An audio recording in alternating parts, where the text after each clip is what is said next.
I'm Amber. I am a certified Pilates instructor, and let's talk about our pelvis today.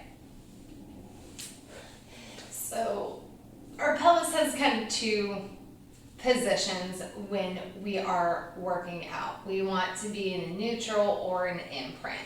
So basically, in a neutral, you have that little space under the small of your back, and that's typically whenever the feet are connected to something.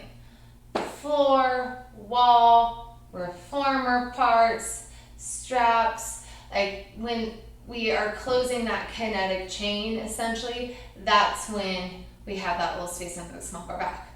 We want to keep it flat and fully connected when our feet are up in the air and they're not touching anything. And that's like really the Reader's Digest version of it. Feet are up in the air, they just don't care, they're doing whatever they want. Back is always flat in that imprint. Otherwise, we're in a neutral.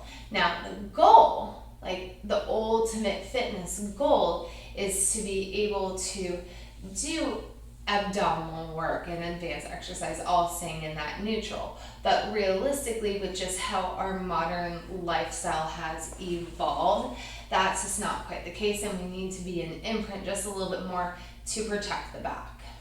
So let's go into this. So again, we want to be in that good neutral position. So I have a little space under the small of my back. I'm not doing a crazy arch, so my tailbone isn't digging down. I have the flat bony part just above my tailbone. That's nice and connected, as well as like the shoulder blades and the bottom part of my ribs. And again, I have that little space where I can't quite stick my hand through, but it's there. Now, when I give my exhale, I'm gonna flatten my back all the way down, and then feel my low abs turn on and engage. I'm trying to like get my arm out of the leg, and then I inhale and release. And so that's the general move. We go into that imprint and come into that neutral, and we're just rocking back and forth.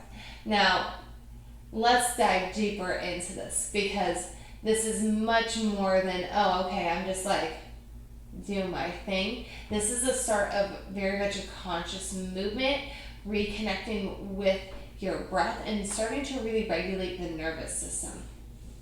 So, way deeper than what we think it is.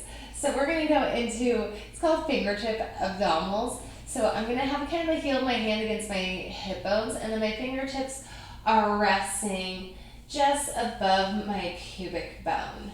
So I'm a C-section mom, so I kind of feel like kind of close to my C-section scar, to be very honest. If I have any like C-section moms there. So on that exhale, it's like I'm feeling my abs kind of press down into my sacrum, that flat bony part just above the booty, that sacrum. I feel everything press down, and that causes the pubic bone to tilt up towards my face. And then I inhale, release, and I lose that engagement. Now, my C-section moms out there, you may feel it in the fingertips, but you may not feel it in general because of just that abdominal surgery and all the fun things that kind of go with being a C-section mom. So I'm with you on that. It feels super funky and weird for me. I know my abs are engaging. I just can't quite feel it. So I'm with you guys. I'm with that population. So we're going to do that just a few more times. We exhale, imprint, and then inhale, come into neutral.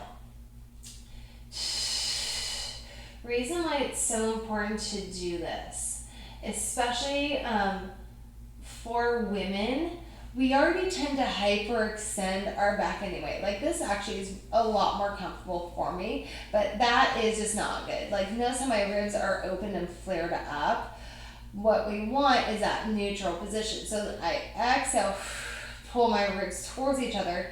When I do that, it immediately puts me in a neutral position. So if you know you have that sway back type of posture, think about having those ribs pulled. And I'll show this to you one more time because it's really important.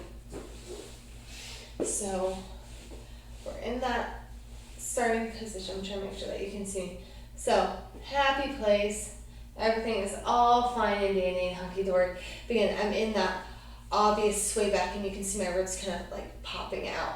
I pull it in, I immediately go into that more neutral positioning. So if you know you pop out, pull your ribs in. It's going to force that neutral spine, especially when we get into legs and straps on the reformer. It's really easy to get out of that positioning, so keep those ribs pulled in. So when I pull them in, I felt the engagement right below my sternum, right in the very, very top part of my abs. So I'm trying to keep that engagement even as I lay down here. So now I know I'm staying in that neutral. My ribs are saying, oh, everything's nice and flat and pulled in. So I know it's working.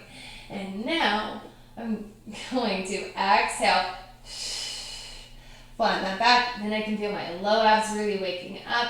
And then I come into that neutral. So now I'm working on a big postural quirk as I'm going into that neutral and imprint. And I keep going. And what's nice is when you give like an intense like tactile cue, like you really pull the ribs in, muscles really respond to that tactile engagement. So everything's saying like really engage right now. So we're just rocking back and forth. You can also think when you're going into this imprint, like when we're in that neutral position, there's a little ball, there's a little marble on your pubic bone. You get flatten that back. That marble rolls to the belly button, and then you come into that neutral, and the marble rolls back. So that is our neutral and imprint. Again, whenever our feet are up in the air, back is an imprint, we keep those abs engaged, and then we bring the legs into that tabletop position. If our feet are touching something, we can be more in that neutral. So I hope this helps.